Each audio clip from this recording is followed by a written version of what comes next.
Sveiki visi, mano vardas Erika Pakalnė, esu nutriciologė ir šiandien pakalbėsime apie gleives gerklėje.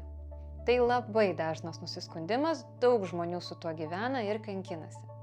Šis video bus apie tai, kokios yra priežastys gleivių gerklėje ir kaip sau padėti. Pradedam. Taigi, jūs atsikeliate ryte ir vietoj įprasto kvėpavimo einate išspjauti nemalonaus gerklės turinio į kriauklę. Čia tas pats kaip snargliai iš nosies, tiesiog šį kartą iš gerklės. Arba dar baisiau, kai pas žmonės tos gleivės būna ne tik ryte, bet ir dienos metu ir nėra kur išspjauti ir tada žmonės tiesiog nuryja ir tada vėl jos lenda, žodžiu, negera istorija ir tai neturėtų būti norma. Jokių gleivių, jokių atsikrenkštimų. Neturi būti nei ryte, nei dienos metu ir kad jų nebūtų, reikia išsiaiškinti, kodėl tos gleivės atsirado pirmoje vietoje ir kas jas sukelia. Gleivės gerklėje reiškia, kad vyksta gleivinės uždegiminis procesas ir dėl to gleivinė perdėtai gamina gleives.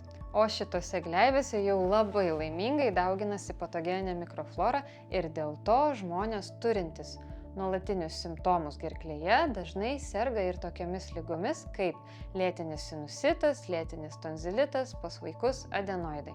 Įvairios ligos susijusios su nosiaryklė. Nosiaryklės paburkimą ir gleives sukelia uždegimas ir reikia išsiaiškinti, kas būtent sukelia tą uždegimą. Ir tai visada bus apie jūsų mitybą, kito kelio nėra. Taigi, pakalbėsime apie pagrindinius maisto produktus, kurie sukelia šitos simptomus ir iš savo praktikos galiu pasakyti, kad atsisakius šių produktų dingsta ir tos gleivės, tarsi jų niekada nebuvo. Beje, gleivės gerklėje nereikėtų painioti su kosuliu, jeigu jūs dienos metu vis atsikosėjate toks Tai čia gali būti apie GERL arba gastroezofaginio refliukso ligą, kai skrandžio turinys kyla į stemplę ir ją dirgina. Dėl to atsiranda lėtinis kosulys, bet gleivės tuo metu nesusidaro. Apie tai galite sužinoti daugiau ankstesniame mūsų video. Pirmasis uždegimą sukeliantis produktas – cukrus. Nieko naujo nepasakiau, visi turbūt žinote, bet aš dabar paaiškinsiu, kodėl ir kaip tai veikia. Jeigu pas jūs organizme kažkur yra uždegimas, cukrus visada situaciją pablogins, nes cukrus yra maistas patogeniniai mikroflorai, pavyzdžiui, grybeliui. Ir taip pat dėl cukraus vartojimo organizme kyla insulinas, o kai yra insulino perteklius, tai sukelia uždegimus ir netgi aktyvuoja onkologinius procesus. Taip pat svarbu paminėti, kad dauguma žmonių kenčiančių nuo insulino rezistentiškumo, čia tada, kai dėl insulino pertekliaus ląstelė jau nereaguoja į insuliną, tai tokie žmonės turės ne tik gleives gerklėje, bet dažniausiai ir viršsvorį. Kodėl? Nes dėl insulino rezistentiškumo, dėl perteklinio riebalinio audinio organizme visada bus uždegimas, o dėl uždegimo gleivinė visada gamins daugiau gleivių. Čia toks užburtas ratas. Toliau. Antras uždegiminis produktas – pienas ir pieno produktai. Ir kai kalbu apie pieną, tai aš turiu omeny pieną iš parduotuvės, nes šviežias pienas ir parduotuvinis pienas yra du visiškai skirtingi produktai. Taip, dauguma iš mūsų netoleruoja laktozės, tačiau visiems tai pasireiškia skirtingai. Vieni pavartoja pieno produktų iš karto bėga į tualetą, tačiau dauguma mūsų nieko nejaučia, ūmi netolerancijos reakcija nepasireiškia, bet uždegiminiai procesai viduje vyksta. Yra toks laktozės netoleravimą lemiančio genetinio faktoriaus testas ir jį galima pasidaryti beveik visose Lietuvos laboratorijose. Iš praktikos galiu pasakyti, kad dauguma mūsų priklauso būtent CT genotipui, kur nėra ūmios reakcijos į pieną, tačiau organizmas vis tiek netoleruoja laktozės ir tai pasireiškia ilgainiui kokios nors lėtinės ligos forma. Ir nepamirškim, kad laktozė šiaip jau yra cukrus. Bet čia žmogus gali pasakyti, aš geriu pieną be laktozės, man nieko nebus. Bet kai jūs vartojate karvės pieno produktus, juose yra baltymo kazeino A1 tipo, kuris organizme skyla iki medžiagos, kuri vadinasi beta-kazomorfinas 7, o ji jau sukelia maisto netoleravimo ir uždegiminės reakcijas žmogaus organizme. Kad to išvengti, geriau teikti pirmenybę, pavyzdžiui, ožkos sūriui, o ne karvės sūriui. Ir trečioji produktų grupė tai būtų gliutenas ir visi rafinuoti angliavandeniai.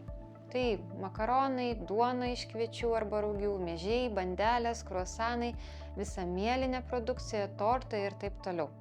Saldus kepiniai, tai čia iš vis ir cukrus, ir gliutenas kartu. Jeigu jūs esate sveiki, nėra virškinamojo trakto problemų ar uždegimo organizme, tai kad kartais jūs suvalgysite gliuteno produktų, tikrai nieko neatsitiks. Tačiau jeigu organizme jau vyrauja uždegimai, tai gliutenas, o ypač gliutenas su cukrumi, tik dar labiau pablogins ir taip jau nekokią situaciją. Nuoširdžiai rekomenduoju išimti šios uždegiminius produktus iš savo raciono ir stebėti organizmo reakciją. Jūs būsite maloniai nustebinti, kad ir gleivės gerklėje dings ir turėsite daugiau energijos bei jėgų. Aš, kaip nutriciologė, visada klientam rekomenduoju ne tiesiog išimti uždegiminius produktus, tačiau pakeisti juos kitais sveikais maisto produktais. Nes tiesiog eliminavimas tam tikrų produktų, prie kurių jūs ypač esate pripratę, be sveiko pakaitalo jiems, bus tik dar vienas papildomas stresas organizmui. Visi žinome, kad paprastos eliminavimo dietos ilgoje perspektyvoje dar niekam nepadėjo. Žinoma, jūs galite ir toliau gyventi su gleivėm gerklėje, pastoviai jas spjaudyti, tačiau reikia suprasti, kad jeigu jau yra gleivinės uždegimas, ilgainiui tai prives prie dar rimtesnių problemų. Pavyzdžiui, lėtinio tonzilito, dirgliosios žarnos sindromo arba vaikų atveju adenoidų. Jūs niekada nesusitvarkysite problemų su nosiaryklė, kol žarnyne bus bardakas. Nes virškinamasis traktas yra vienas ir ilgas, prasideda burna ir baigiasi išeinamąja anga. Ir nėra taip, kad va čia burnoj kažkas blogai, o skrandis arba žarnynas tai čia jau atskiras pasaulis. Ir būtent nutriciologas žiūri į žmogaus organizmo visumą, o ne pavienį organą. Šiandien viskas, ačiū, kad žiūrėjote šį video iki pabaigos, tikiuosi sužinojote daug naujo apie savo organizmą. Spauskite laiką, tai mums didelė motyvacija toliau kurti tokius video, prenumeruokite šį kanalą ir iki susitikimo naujose video apie sveikatą ir nutriciologiją. Iki!